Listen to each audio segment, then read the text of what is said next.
এসব কি বলছেন আপনি? আমার মা মারা গেছে? এসব কি বলছেন আপনি? মা!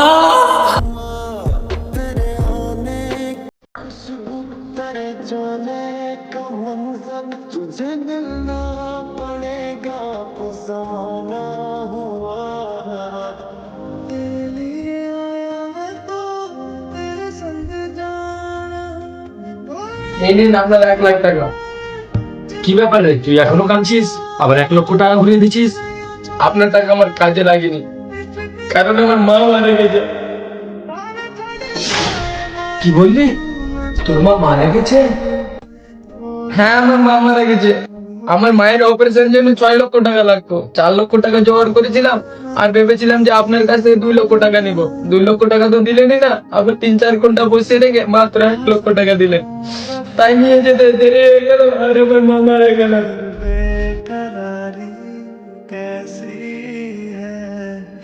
1,00,000 টাকা দিয়েছি মানে? তুই এখানে নাটক করছিস? ওখানে আমার মা মারা গেছে আর আপনাকে মনে হচ্ছে যে আমি আপনার সঙ্গে নাটক করছি। তোর বলার পরে পরে আমি তোকে কল করে বলে দিয়েছি যে রাজবীরকে 2 লক্ষ টাকা দিয়ে দিবি।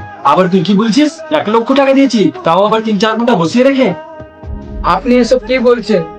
আমার উপর যদি বিশ্বাস না হয় তাহলে আপনি ইঁদুর ভাইকে ডেকে জিজ্ঞেস করে নেন। দাঁড়া, আমি এখনই কল করছি। এই তুই কোথায় আছিস রে? একটু তাড়াতাড়ি অফিসে আয়।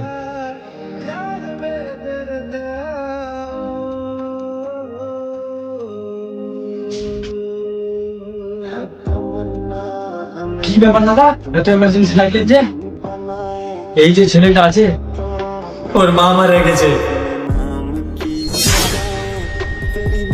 তুই যে আমাকে 3-4 ঘন্টা বসিয়ে রেখে মাত্র 1,00,000 টাকা দিলি, আমি কি তোকে 2 লক্ষ টাকা দিতে বলি? না দাদা, ও টাকা খাইনি, টাকা আমি খেয়েছি। আমার লোভ হয়ে গেছিল, প্লিজ আমাকে ক্ষমা করে দিন।